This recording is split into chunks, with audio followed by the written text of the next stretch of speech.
Good morning all students.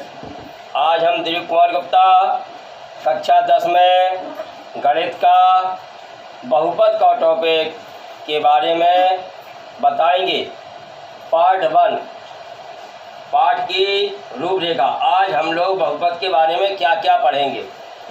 अचर राशियाँ क्या होती हैं, चर राशियाँ किन्हें कहते हैं, बीजीय व्यंजक किसे कहते हैं, बहुपद किसे कहते हैं, बहुपद की घात कैसे पहचानते हैं, बहुपद के शून्यक अथवा मूल कैसे पता करते हैं। बहुपद के शून्यक को ही मूल कहते हैं। अब आते हैं अचर राशियाँ। अचर राशियाँ किसे कहते हैं। परिभाषा: वे राशियाँ जिनका मान गणतीय रूप में मानी गिनती 1 2 3 4 5 6 7 8 इस प्रकार के रूप में सदैव निश्चित होता है, अचर राशियाँ कहलाती हैं। जैसे कोई अंक लिख दो, 5 लिख दिया कॉमा, 18/7 लिख दिया कॉमा, पाई लिख दिया -3 हो गया इत्यादि। यहाँ पाई क्यों अचर है? क्योंकि पाई का मान निश्चित होता है। कितना होता है पाई का मान?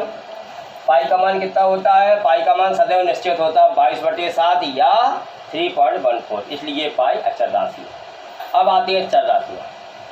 वे राशियाँ, चर राशियाँ मीन्स अक्षर, मानी x y z या a to z, a से z तक। चर राशियाँ वे राशियाँ जिनका मान निश्चित नहीं होता अर्थात परिवर्तित होता रहता है, चर राशियाँ कहलाती हैं। जैसे अक्षर x y z इत्यादि। अब आते हैं बीजीय व्यंजक क्या होता है। ये चर और अचर जो आपने पढ़ी है, चर और अचर राशियों का योग कर दें या उन्हें घटा दें, अंतर कर दें, गुणन कर दें तथा भाग कर दें आदि से बने व्यंजक को बीजीय व्यंजक कहते हैं। जैसे एक चर मीन्स अक्षर, अचर मीन्स गिनती, उसका अंतर। चर और अचर, चर मीन्स क्या होता? अक्षर, अचर मीन्स गिनती। 5 - 5 योग मीन्स प्लस, 5 + x हो गया, अंतर में आ गए। -7 -3x हो गया, कॉमा, गुणन में 8 8x हो गया, 8x² हो गया, कॉमा, भाग में इत्यादि।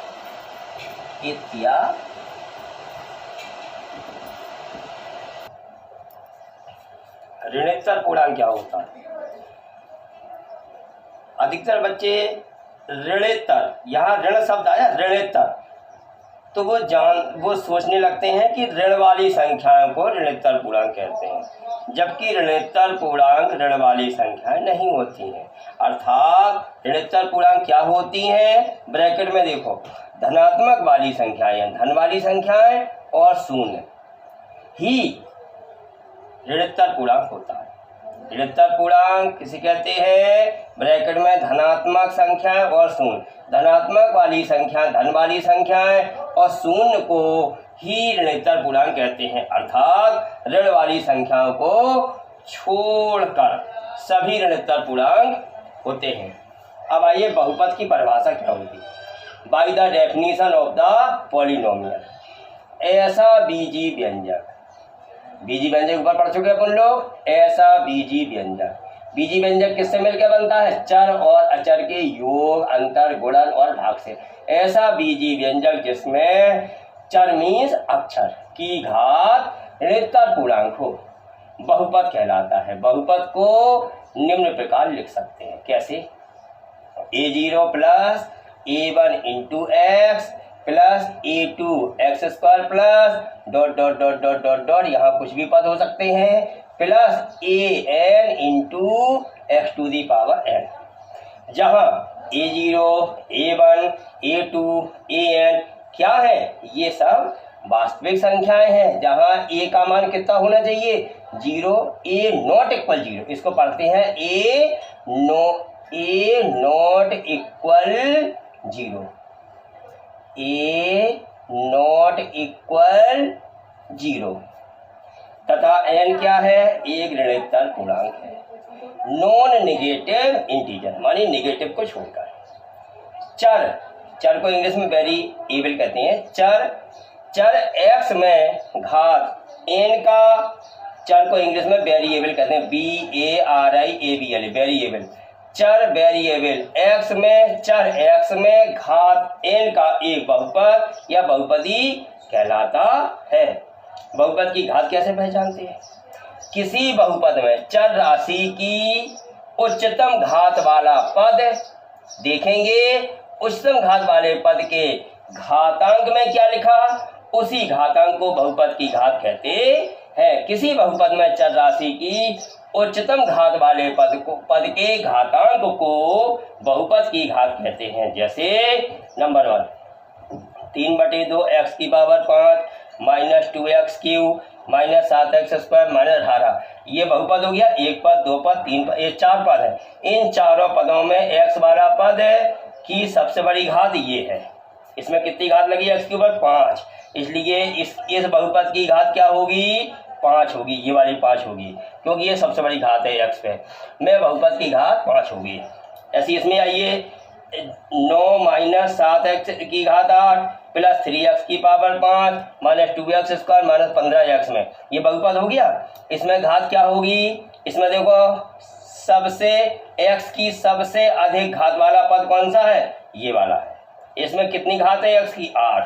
तो x की घात है, ये वाले पद में x की उच्चतम घात 8 है, अर्थात बहुपद की घात कितने हुई? 8 होगी।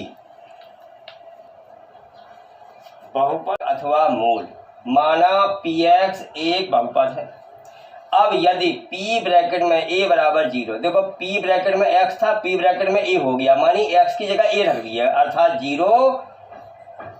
p ब्रैकेट में a बराबर 0 अर्थात px में x के स्थान पर a रखने पर बहुपद का मान 0 प्राप्त होता है, तो कहा जाता है कि a क्या है?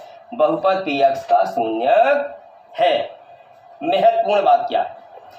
किसी बहुपद px के शून्यक प्राप्त करना हो, इसका अभिप्राय क्या है? समीकरण px बराबर 0 को हल करना ही इसका अभिप्राय है। इस बहुपद की एक्सरसाइज पार्ट 2 में बताएंगे।